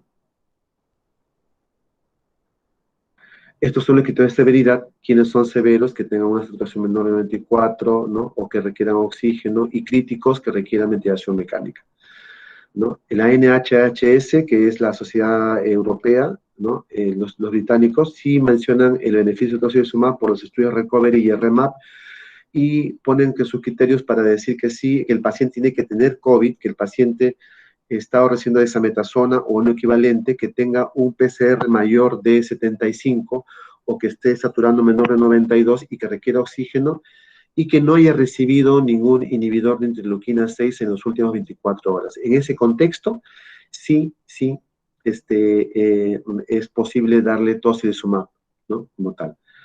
Exclusión: no debe ser administrado si pensamos que hay sobreinfección, pero si hay hipersensibilidad a tocilizumab, en algunos casos algunas personas ya lo han hecho, o que hay alguna condición de inmunosupresión. Si es así, no. Si tienes evidencia de una infección, tampoco, ¿no? La dosis recomendada es esta de acá, 0.8, y el máximo es 800. Y la idea es administrarlo con corticoides, ahí es donde se ha demostrado, y con remdesivir no ha habido bastante evidencia, y bueno, algunas personas sí lo podrían recomendar. Ya está.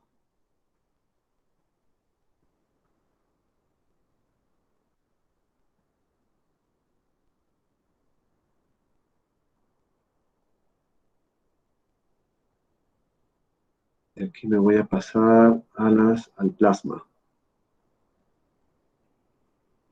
Ya. ¿Logran ver? Sí. El plasma es el otro, creo yo que la otra estrategia que tiene bastante posibilidad, ¿no? Pero que actualmente ha dejado de ser usado bastante. Acá en Perú no usamos mucho, hubo ensayos, nos han invitado a poner ensayos, pero lamentablemente no nos han permitido participar. El plasma ha tenido un curso bastante interesante en Estados Unidos. ¿Por qué? Porque lo han ido y paso a paso, ¿no? Ellos, como tienen todo el montaje pues, de ensayos clínicos, que es alucinante, han hecho un ensayo grandísimo de ver seguridad. No han visto para nada si disminuye mortalidad, no, que se preocuparon por seguridad. Entonces, bioseguridad, y a nivel de todo el país han tenido una muestra de 20.000 pacientes que han sido sometidos a esta estrategia. La Clínica Mayo, con ayuda del FDA, ¿no? Con la FDA, han hecho todo este ensayo y han, digamos, compartido toda la evidencia de cómo se tiene que hacer, de procesamiento y todos los criterios para que las personas puedan postular a recibir esta estrategia, pero con la intención de ver seguridad. Hay varios centros en Estados Unidos que se inscribieron a este estudio, ¿no? Y registraban sus pacientes. Y lo que vieron realmente es que no es tan severo, ¿no? O sea, que no es inseguro dar plasma. Ese es el punto. No había tanta inseguridad de la plasma. O sea, es una estrategia bastante, por así decirlo, segura. No había mayor mortalidad, nada, ¿no? Asociado al plasma, ¿no? Los eventos, ¿no? Complicaciones tromboembólicas, hipotensión sostenida, eventos cardiovasculares, que sean relacionados eran muy pocos, ¿no? No había mayor problema en ese punto. De otro punto, la mortalidad, ¿no? Si bien es cierto, ocurría, pero no era que esté relacionado a la aplicación de este problema, ¿no? Eventos adversos serios también no eran tan fuertes, ¿no? Pero quizás uno de los más fuertes es el transfusional. De igual forma, no había mayor problema. Entonces, ellos lo que encontraron, que la mortalidad disminuía, ¿no? Que la mortalidad iba disminuyendo en función de aquellos que recibían el plasma, ¿no? Y lo que encontraron luego de sus evaluaciones es de que es seguro y no conlleva mucho riesgo de complicaciones. Por lo tanto, lo que ellos dijeron es, bueno, ya que sabemos que es seguro, lo más conveniente es irnos a un estudio de eficacia.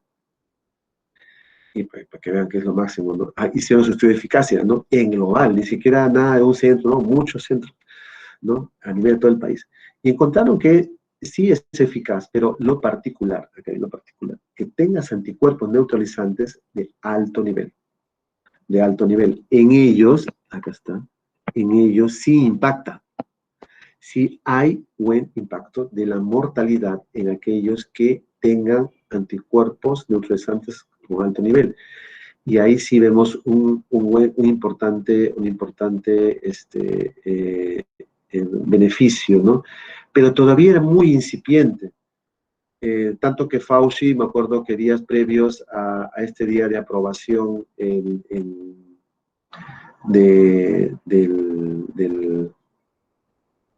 plasma, no estaba muy de acuerdo. Pero luego, pues, la FDA, con la presión de Donald Trump en ese entonces, sacó la autorización de emergencia. Autorización de emergencia, no aprobación, ¿no? Así como fue en su momento hidroxicloroquina. ¿Listo? Y solamente el IDSA lo recomienda en ensayos, pero la FDA lo sacó por autorización de emergencia.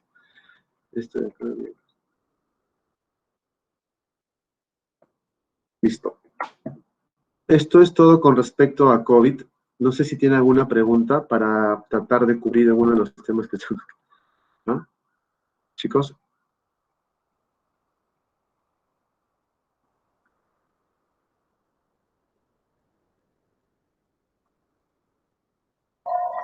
Hola, doctor. En la parte de la epidemiología que usted estaba mencionando al inicio,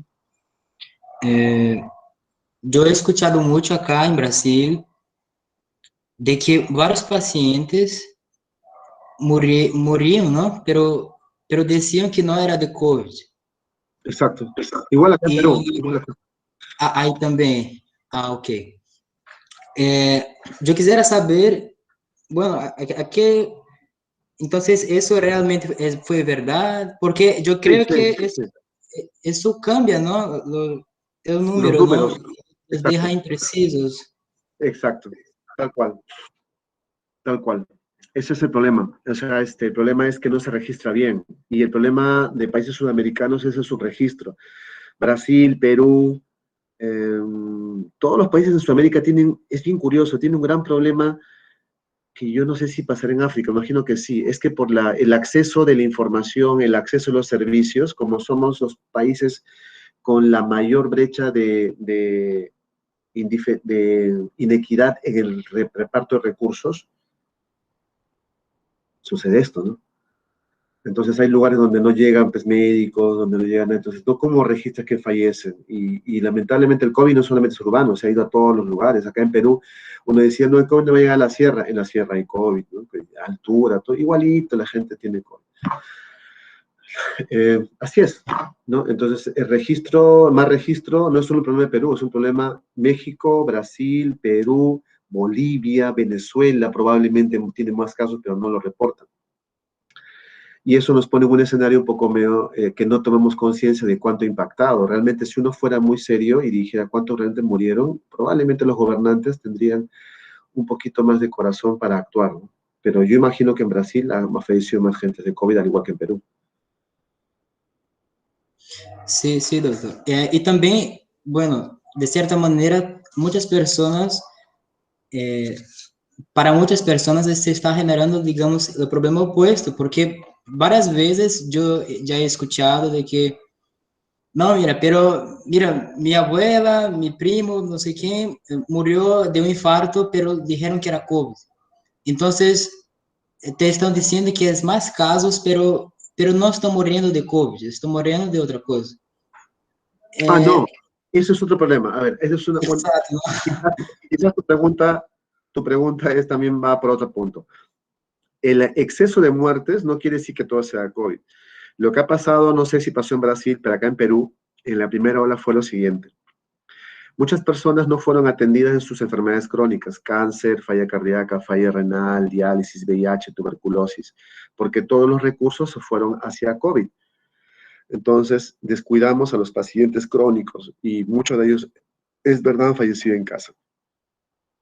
El término de exceso de muertes de los registros de defunción te da un estimado de que realmente no se registra una buena cantidad de COVID, pero no te dice que todos ellos son COVID. Por eso que los expertos están estimando que realmente no fueron 50,000, probablemente fueron 100,000, pero de los que no son COVID probablemente han fallecido más de lo que normalmente deberían fallecer. O sea, el paciente con falla renal, con cáncer, que recibía quimio, quizás no debió fallecer, pero falleció porque el sistema ya no tenía cómo atenderlos y cómo manejarlos, ¿no? Imagínate un paciente con cáncer y que hace su quimio y se sobreinfecta, se neumonía severa y requiere UCI. No va a tener UCI, porque todas las UCI están ocupadas. Y él normalmente antes sí le podíamos haber dado UCI, ¿no? Sí se puede haber dado UCI. Ni en las clínicas. Es un poco complicado. Ok. Otro punto también, doctor, la parte de las pruebas rápidas, ¿no? Yo no entendí muy bien por qué las pruebas rápidas son principalmente, o fueron, ¿no? Principalmente de utilidad epidemiológica, ¿no? Pero no clínica. No, muy sencillo, porque las pruebas de anticuerpo no te sirven para enfermedad activa, te sirven para saber cuándo tuviste 1, 2, y las pruebas rápidas son de baja sensibilidad.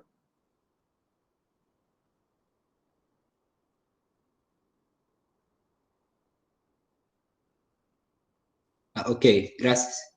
Ok, listo. Entonces vamos al siguiente punto. Doctor, Sí. yo quería saber sobre, no sé si tiene ya una tasa o estadística de reinfección, porque No, yo, no, sobre eso no hay tasa porque la definición de reinfección no se pone de acuerdo nadie. Pero, ¿por qué te digo eso? Porque de por sí no se sabe bien, muy bien, hasta cuánto te dura un anticuerpo, los anticuerpos generados por la propia infección, la infección primaria. Entonces, al no saber eso, es un problema. Se estima que tu infección que has tenido antes te puede proteger hasta 3 meses o hasta el año. Eso es lo que dice la gente, ¿no? Que hasta el año te puede proteger. De igual forma, por ejemplo, cuando te vacunas, no sabe cuánto tiempo te va a proteger la vacuna. Se estima que en promedio las vacunas ofrecen una protección de 1 año. Por ese mismo detalle no se puede decir, por ejemplo, si yo tengo COVID ahorita y tengo síntomas respiratorios después de 2 meses, que eso sea reinfección. Tendría que demostrarlo con PCR o en su defecto, descartar otras causas de neumonía viral, ¿no? Sí, es porque la verdad yo no escuché, fue real de una amiga que ella tuvo y después de algunos meses, No, eso es real, sí hay. Reinfección sí hay, pero tu pregunta de tasa, no lo sé. Reinfección sí hay, eso sí, eso es verdad. quería saber si la segunda es peor. Eso tampoco se puede determinar. Supuestamente la cepa de Brasil, la cepa británica no te da tanta certeza para la severidad, sí para la contagiosidad y para el hecho de que se escape aparentemente de las vacunas. Pero sobre severidad como tal, aparentemente en lo que están registrando y reportando, sí, sobre todo la cepa de Brasil. Pero no te lo puedo afirmar, o sea, porque todas las afirmaciones que yo hago con COVID ya aprendí, aprendí en el sentido de no decir 100% cierto todo lo que digo, porque después te cambia todo el escenario, y lo otro es que hay que estar muy seguro con mucha evidencia fuerte. Sobre una enfermedad nueva, ustedes no pueden lanzar afirmaciones sólidas, tienen que lanzar en todo caso lo que la evidencia ha mostrado, y la evidencia ha mostrado actualmente que es contagioso, sí, que ya está en varios países, sí, ¿no? Y que aparentemente da cuadros más severos, probablemente. Y lo otro que es muy interesante es de que duraría cuadros clínicos de mayor tiempo, eso sí. Pero esas dos afirmaciones últimas son probablemente. Las dos primeras sí, o sea, de que se contagia más rápido ya está demostrado. Su R sub 0 es muy alto, que de la primera ola. Y que ya está en varios países, eso es demasiado evidente, está en todas partes.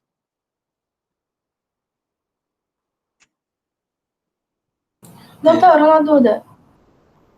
¿Podrías explicar, por favor, por qué las personas que no requieren oxígeno, la dexametasona puede aumentar la mortalidad? No me quedó claro. Ah, ya. Es un concepto activo, o sea, a ver, en infecciones, lo ideal es que tú no uses inmunomoduladores o inmunosupresores. Hay condiciones en las cuales tienes que usarlas. ¿En quiénes? Trasplante, cáncer, pacientes con quimio, ¿no? Pacientes con enfermedades reumatológicas.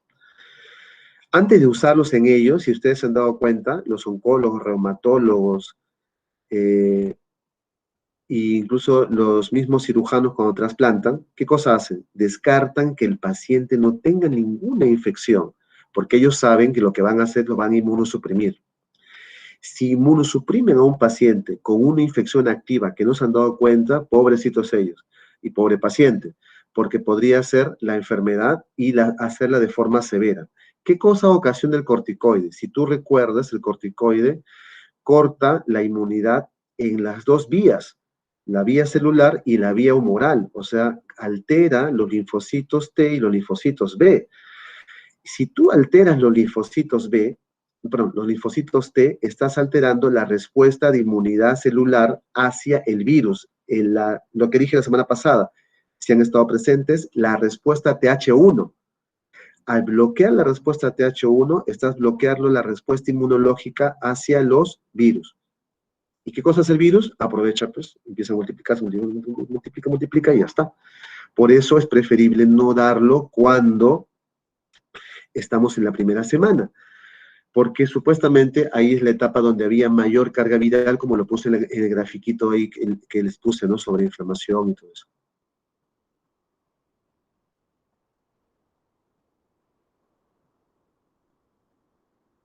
¿Alguna? Entendido, doutor. Gracias.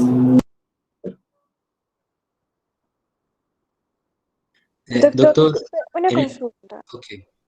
Ay, perdón. Sí, Eh, Meli. Quería saber, en altura, ¿cuánto sería el límite tolerado para la saturación? Ah, Por muy buena ejemplo, pregunta. a 3.000 metros Sí. sobre el nivel del mar, a más. Hay fórmulas para sacar, sí, pero una forma muy sencilla, que no es quizás, pues nada más, haz así, ¿no? Tu gasometría, tu máquina, te va a decir siempre al oxígeno al 21%, ¿no? Por así decirlo, a nivel de cero, a nivel del mar. Entonces, lo que tienes que hacer es decir una regla de 3. Esto es a nivel del mar y cuánto sería a 3.000 metros. Esto es a 500 metros, vamos a poner a 3.000 metros, ¿no? O 4.000, dependiendo. Lo otro es que existen fórmulas. Pero, por ejemplo, en Puno, la saturación puede ser normal hasta 91, 92, decir que ese es el límite inferior, el límite máximo, o decir que la persona satura. Y si satura menos de 88, 89, ya estamos hablando de insuficiencia respiratoria, o estamos hablando de que ya está hipoxémico, ¿no? Es bien interesante ver en Puno que la gente puede estar en 88, 89, cosa que acá en Lima sería un crimen, ¿no? O hagan una cosa muy sencilla. Si a alguno de ustedes les gusta viajar, pues viajen y cuando haya más viajes, vayan a Ticlio, como quien se va para Huancayo, y bájense un ratito en Ticlio, bien abrigaditos, ¿no? Y hagan su saturómetro y miden saturación, se van a asustar, porque ustedes pueden llegar a 87, 85 de saturación. Es decir, para el medio, pero para el medio de Lima en COVID, usted estaría en riesgo de muerte, ¿no? Pero no es así, sino que es la altura. Y tu cuerpo trata de compensar, y lógicamente tienes que bajar rápido, ¿no? Porque si te sigues ahí, te va a faltar el oxígeno. Pero el promedio es 88, 92. Pero existen fórmulas que tú puedes ver el PO2 para la altura y más o menos también la saturación. Gracias, Doctor, ¿Sí? doctor, buenos días. Disculpe una pregunta. Yo tengo Dime. una duda acerca de los síntomas que produce este COVID, más que todo con la pérdida del gusto y el olfato. Yo quisiera saber cuánto es el tiempo de recuperación y si la recuperación es total o parcial, ¿no? Porque yo tuve un familiar que se contagió en diciembre del año pasado, pero hasta ahora dice que no, o sea, no reconoce los gustos, ¿no? Y los sabores, más que todo eso. Vaya. A ver, esa es muy buena pregunta.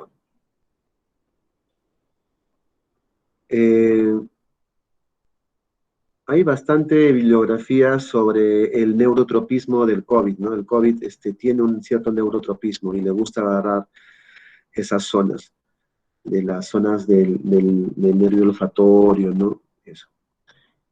¿Qué tiempo dura? Y no es para asustarte, ¿no? En algunas personas puede durar en un mes. En el lapso de un mes, progresivamente, la persona va recuperando el gusto y el olfato en el lapso del mes. Pero en algunas personas, desafortunadamente, puede durar 2, y yo he visto casos de hasta 3 meses. Vean, siempre es bueno que ustedes como universitarios, que son, tienen que tratar de informarse de noticias que tienen que ver, ¿no? Como leer los periódicos, todo eso. Pero en la actualidad, verdad que ya uno tiene mucha decepción de los periódicos peruanos o noticieros peruanos. Vean los noticieros europeos ¿cómo se llama esto? En YouTube pueden ustedes ingresar a DW, que es de la Deutsche Welle alemán, y tiene un brazo latino, ¿no? En español, que habla sobre noticias latinas. Y ahí hay un documental bien bonito y bien desarrollado, fundamentado, con opiniones de personas bastante sólidas, sobre el long COVID, ¿no? Dice long COVID, o el COVID largo, ¿no? O Perú le decimos post-COVID, ¿no?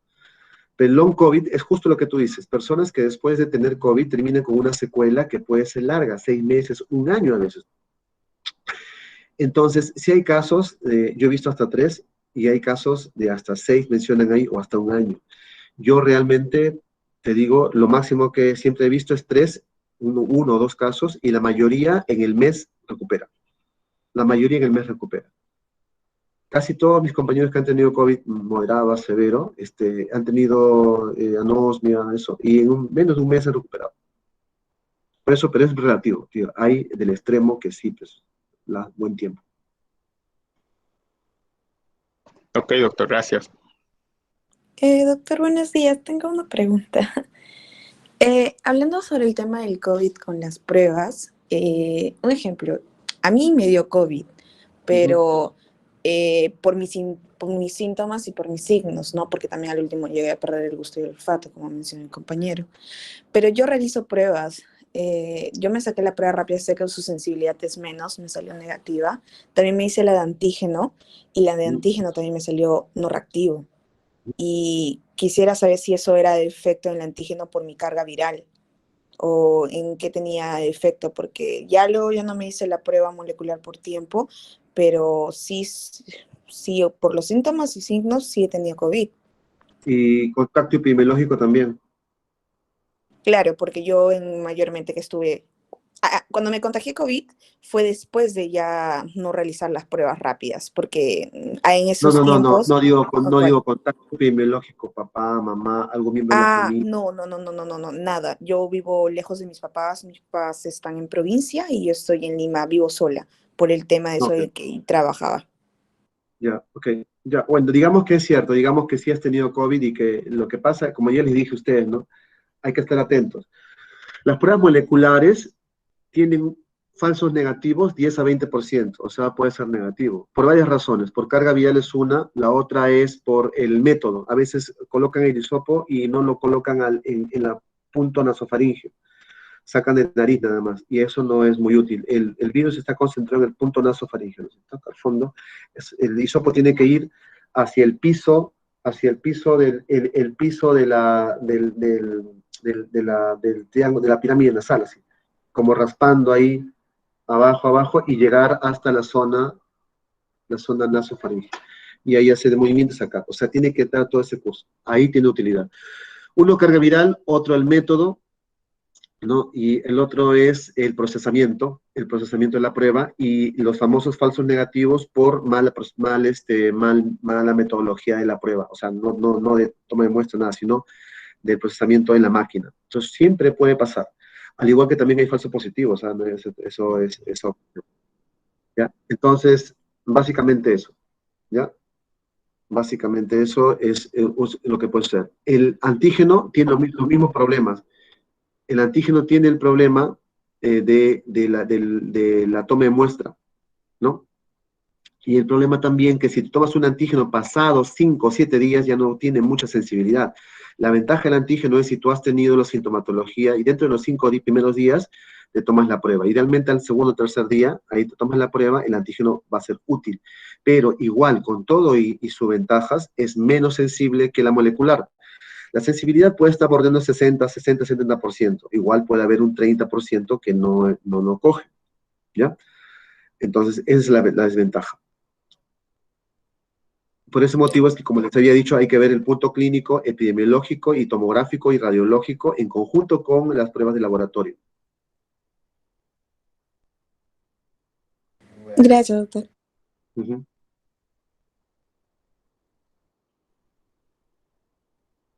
Bueno, chicos, yo creo que nos hemos dilatado en las preguntas. Arnold.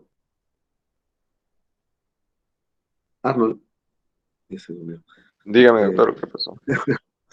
No, Arnold, mañana en todo caso comenzamos y lo que hay que ver es que veamos si el día jueves, si les da chance en la noche para recuperar las dos clases de hoy día. Doctor, hoy trataríamos también con usted lo que es diarreas, ¿verdad? Claro, por eso te digo. Porque no, pero es que ahorita... Okay. No, dime. Lo que pasa es que según el horario es que nos han puesto, bueno, no sé si es algo bueno o malo, pero todo el día casi, doctor, con usted. No, yo no todo el día, que desde las 8 hasta qué hora. Hasta las 11, doctor, según el horario. No. Yo es 8 a 2 de la tarde. No, 8 hasta las 8 de la mañana, 6 de la mañana, 8 de la mañana. Ah, ok, doctor, porque como revisé el horario y era hasta las 11 de la mañana, literalmente. Por eso, no hay problema, doctor. Veremos otro horario entonces donde podemos recuperar, ¿no? Sí, por eso les decía, porque yo lo hago esto temprano porque yo tengo actividades muy temprano acá en la clínica. O sea, normalmente yo ingreso acá a las 8, entonces de 6 a 8 y justo ahorita tengo una reunión y luego tengo para hacer visita y luego pues... La otra opción es el día de hoy en la tarde.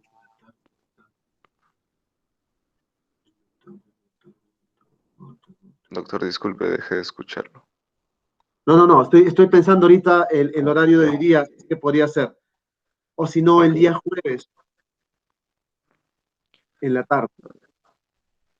Está bien, doctor. ¿Qué le parece si veo el horario y más o menos conversamos y quedamos en algo, doctor? Ya, porque mira, todos los horarios míos que yo he colocado generalmente son de 6 a 8, ¿no? Y habría que recuperar estos dos temas, que es Está partes bien, blandas y diarreas. Y de hecho eso lo hacemos en una hora en promedio, solamente que este tema se ha dilatado, ¿ya? está bien, doctor, no hay problema.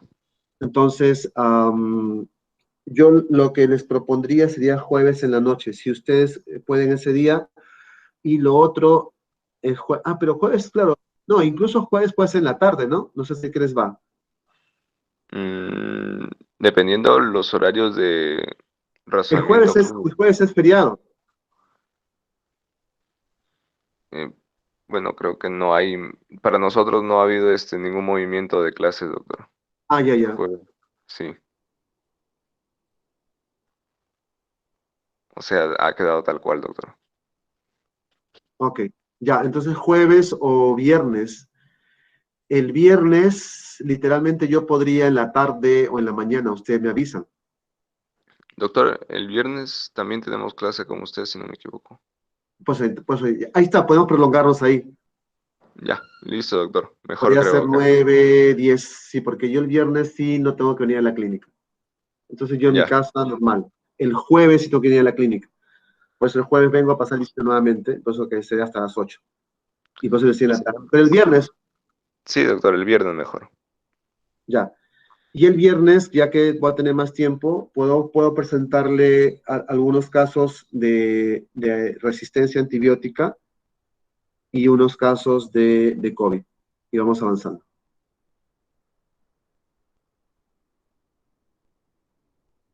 ¿Ya? Listo, doctor. Listo. Listo, chicos. Muchas Ya. gracias. Buen día. Entonces el viernes nos vamos a ir más de largo. Sí, doctor. Ya. Pues.